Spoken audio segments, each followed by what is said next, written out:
iniwan yata, guys, ng masamang diablo. Itong si Davao del Norte Representative Pantaleon Alvarez. Diyos ko po. Intriga malala. Hindi ko alam, guys, kung anong masamang pangit tain ng pumasok dito sa pag-iisip ni Alvarez, kung kaya't pangit ang lumalabas sa kanyang bibig, kaya pangit talaga siya magpapansin, guys. Inatake na naman po, guys, ng pagiging papansin. Hindi ko alam kung anong masamang diablo or masamang espiritu ang pumasok sa kanyang pag-iisip, kung kaya't nagagawa niya ang mga ito. Alam nyo, guys, isa sa pinaka nakakatawa dito kay Pantaleon Alvarez, ginamit niya ang Holy Week. Pare sila ni Harry Roque, pinulitika. Sabi niya, ni Pantaleon Alvarez, dapat daw pong gayahin ni President Marcos itong si Jesus. Alam nyo, guys, kahit na sinong tao, hindi po kayang tumbasan, hindi po kayang gawin ang ginawang sakripisyo ng ating poong may kapal ni Jesucristo, ni Jesus Christ. Wala pong makakapantay sa ginawa ng ating poong may kapal, ng ating Panginoong Jesus. Bakit ba kasi Biyernes Santo ngayon? Diyos ko po. Alam nyo, guys, Semana Santa, mahal na araw, hindi pa ba kayo tumigil? Hindi pa ba kayo natutunawan? Kahit man lang mag-giveaway muna kayo ngayong linggo na to. Kasi pag-celebrate, paggugunita, 'di ba? Sa poong may kapal.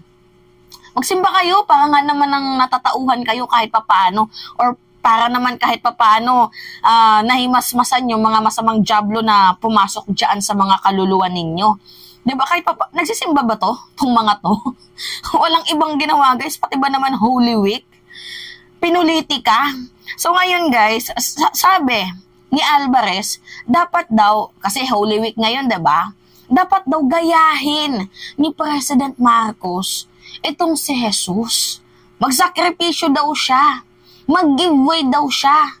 Voluntarily daw dapat itong si President Marcos na mag-resign para mag-giveaway kay Vice President and DepEd Secretary Sara Duterte para i-escalate yung tensyon, yung issue doon sa West Philippine Sea. Hibang ka ba? Nagagalit si Oy. Alam nyo, guys, ang dami, kung sakali lang ha, 'di ba, pinagre-resign na lang ating Pangulo. Kung sakaling pinatulan ng ating Pangulo, kunyari lang naman itong resign na to, sa tingin nyo, papayag kami na si Sara yung papalit? Ha? Sa tingin nyo, papayag kami? Guys, gusto niyang ipalit si Sara para daw i-handle kasi siya yung magiging chief architect of foreign policy natin, itong si Sara. Gusto niyang pag-resignin si President Marcos para ang pumalit daw si Sara Duterte nang ma-escalate daw ni Vice President and Deputy Secretary Sara Duterte ang tensyon, ang issue doon sa West Philippine Sea. Like how? Alam nyo wala na kaming trust sa mga Duterte dahil unang-una sa lahat, dahil sa secret deal na yan. Paano niya patitigilin ang pagwa-water cannon sa atin? Paano niya patitigilin ang pagbobomba sa atin? Paano niya patitigilin itong ginagawang pambubuli, harassment sa atin? Paano niya gagawin yon? Sa pamamagitan ng commitment ulit. Sa pamamagitan ulit ng secret deal, gagayahin niya ulit ang kanyang ama. Ganun ba? Sa tingin mo, papayag kami? Ha? Itong si Pantaleon Alvarez, talagang literal na may ubo yung utak niya. Puro virus na lang pumapasok sa pag-iisip nitong na to. So ngayon, basahin natin. Alvarez to Marcos, resign. Give way to Sara Duterte to de-escalate West Philippine Sea tension. Tingnan mo. Minsan ka na nga lang mag-iisip, yung hindi pa pinag-iisipan, nag-iisip ka ba? Diba? Sabi dito, former Speaker and incumbent Davao del Norte Representative Pantaleon Alvarez on Wednesday urged Talaga nga naman, oo, urge, hinihikayat niya na ang ating Pangulo daw ay to reflect and mediate this Holy Week and voluntarily give his position to Vice President Sara Duterte. Lagi niyong sinasabi na magkaroon tayo ng demokrasya, sumisigaw kayo sa demokrasya. Pero demokrasya ba itong ginagawa niyo sa ating Pangulo? Ha? Pinipilit niyo, sa pilitan, pinagre-resign niyo? Demokrasya ba to? Ha? Sana si Sara Duterte tumakbo bilang presidente ng nagkaalaman. Hindi yung nanalo na saka pa kayo maghihimutok. Katulad ni Harry Roque, binoto niya daw tapos after niya itong iboto, ang nangyari, ito na, produkto daw po ng Smart Magic, hudas daw po. Tingnan niyo, utak niyo talaga may ubo. Alam niyo, magsimba kayo. Sinaniban kayo ng masamang espiritu. Diyos ko po. So Alvarez said, if Marcos resign, the tension in the West Philippine Sea between the Philippines and China will de-escalate. So sabi niya daw, kapag mag-resign daw si President Marcos, yung nangyayaring tension doon daw sa West Philippine Sea ay may escalate daw dahil magaling daw itong si Vice President Sara Duterte ukol dito sa foreign policy. Ano yung foreign policy niya ni Sara Duterte? Maging tuta ng China. Yan ba? Maging probinsya tayo ng China. Ganun ba? Ano ba to si Alvarez? Wala talagang utak ba? So, I will advise the President to reflect and immediate this Holy Week sabi niya nga dito guys if Jesus Christ himself made sacrifice for the people, maybe it is his turn to do the same by voluntarily resigning from his position and turn over the function of the presidency and to duly elected Vice President and the person of Vice President Sara Duterte. Actually guys, mas matatawag natin na talagang literal na sakripisyo kung si Inday ang mag-resign. 'Di ba?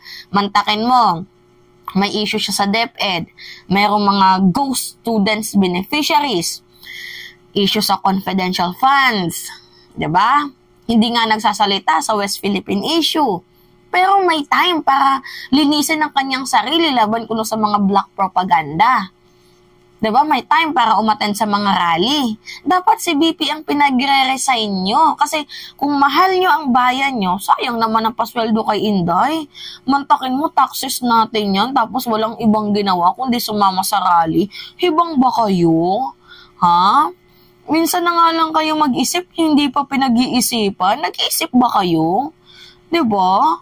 Nakakaloka guys. Gusto nilang ipalit yung hudas. Kuno.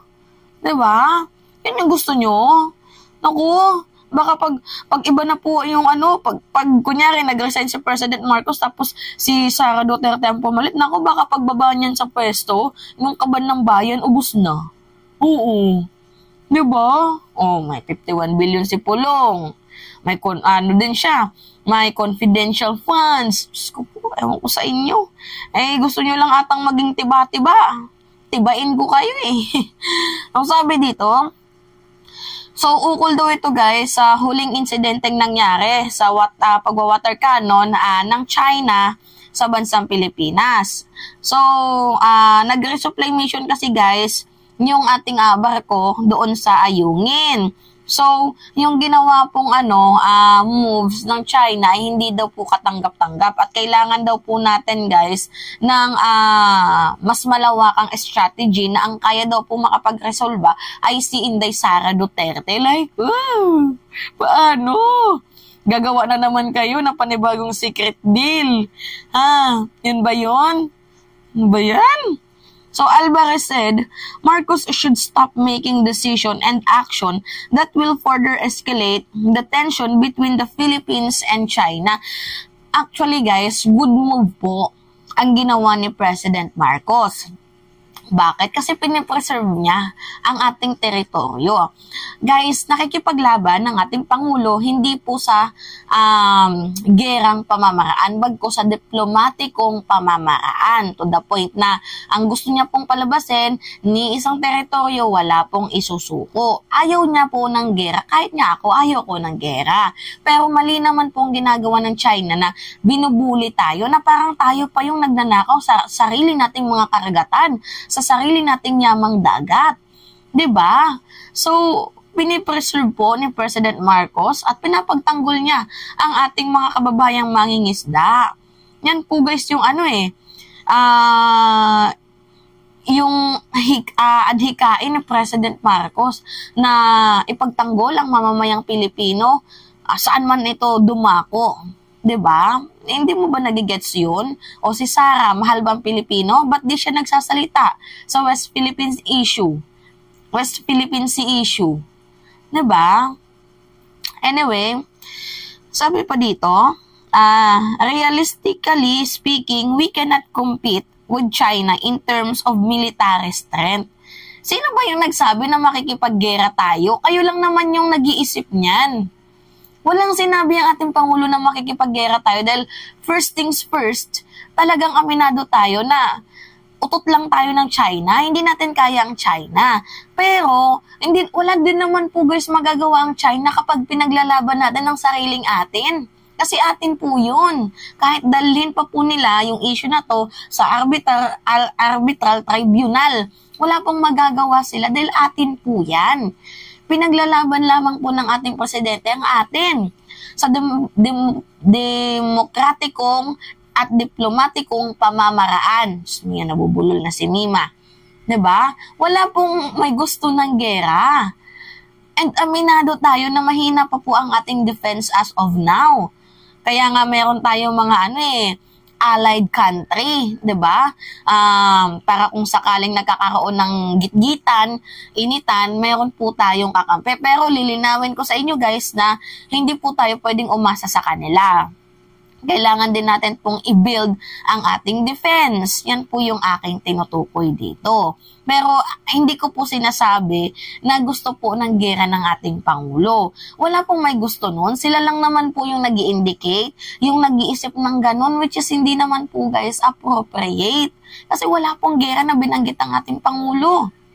'Di ba? Pinipreserve niya lang ang sariling atin. Nagigets nyo? Meron nga akong article dito guys Nasaan na ba yon? Search natin. Kasi ito yung hindi mag-gets ng ng mga DDS. Masyado kasi silang na sa mindset na di porket nakikipaglaban, gera agad. So sabi dito ni President Marcos vows to continue defending Philippine territory amid China's incursion. So sa gitna po ng ginagawa ng China na pag-a-annex sa ating teritoryo, hindi po tayo magigera. Ang gusto lamang po ng ating Pangulo, i-defend, i-preserve ang atin. Hoping sana na nagigets nila yung message ng ating Pangulo. 'Di ba? Sabi dito, we have allies and defense treaty with US, but are we 100% sure that they will come to our defense? I don't think so.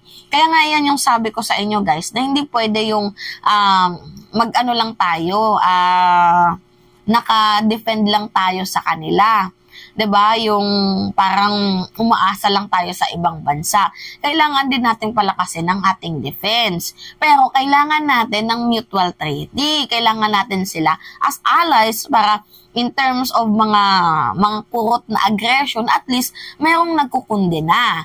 Meron pong nagde-defend, meron pong bumuboses para sa atin.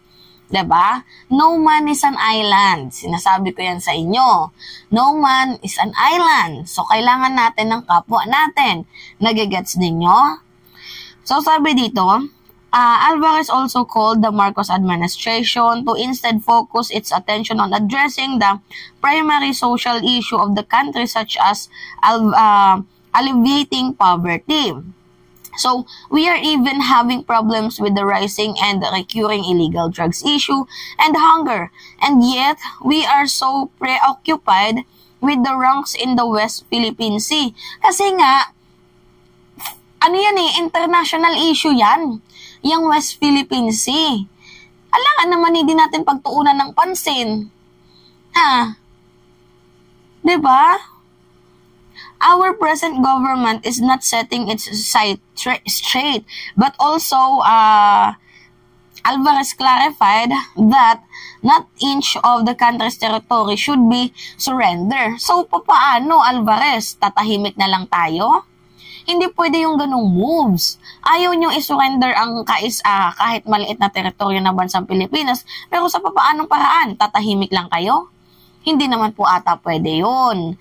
'Di ba? Kailangan bumoses kasi silent means yes. Pag tumahimik tayo, there's a tendency and possibility na ang kinin nila ang teritoryo natin kasi hindi naman tayo nag-speak up, hindi naman tayo bumuboses. O at the end of the day, sino yung nawalan? Kundi tayo. Gets nyo?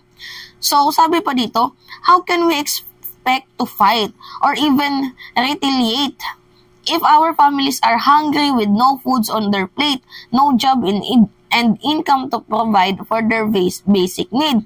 We cannot, sabi ni Alvarez. So, ganun din po guys sa ibang bansa, kahit sa China, laganap po ang poverty doon. Pero hindi ko nga din lubos mawari na sa lahat ng bansa, laganap ang poverty, pero mayroon silang pondo para sa malaking budget para dito sa defense.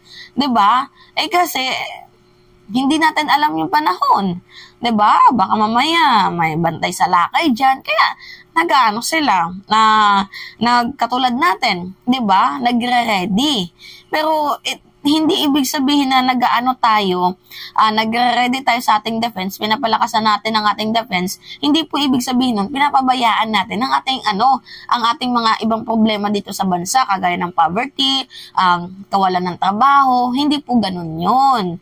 'Di ba? Masyado kasi nilang binibilog ang utak ng mamamayang Pilipino. Masyado silang mga manipulative. Kasi kung bago ka lang na manonood sa politika, masasight in ka sa kanilang mga pinagsasabi, mabibilog ka. Pero kung matagal ka na sa politika, katulad natin, hindi po tayo nabibilog sa ganyang mga misconception nila. 'Di ba? Una, porket pinaglaban mong sariling atin, ibig sabihin gusto mo na ng gera. Misconception yan nila, guys. Kaya wag kayo basta-basta magpapaniwala sa mga yan kasi may mga ubo nga po yung utak ng mga yan. Diba?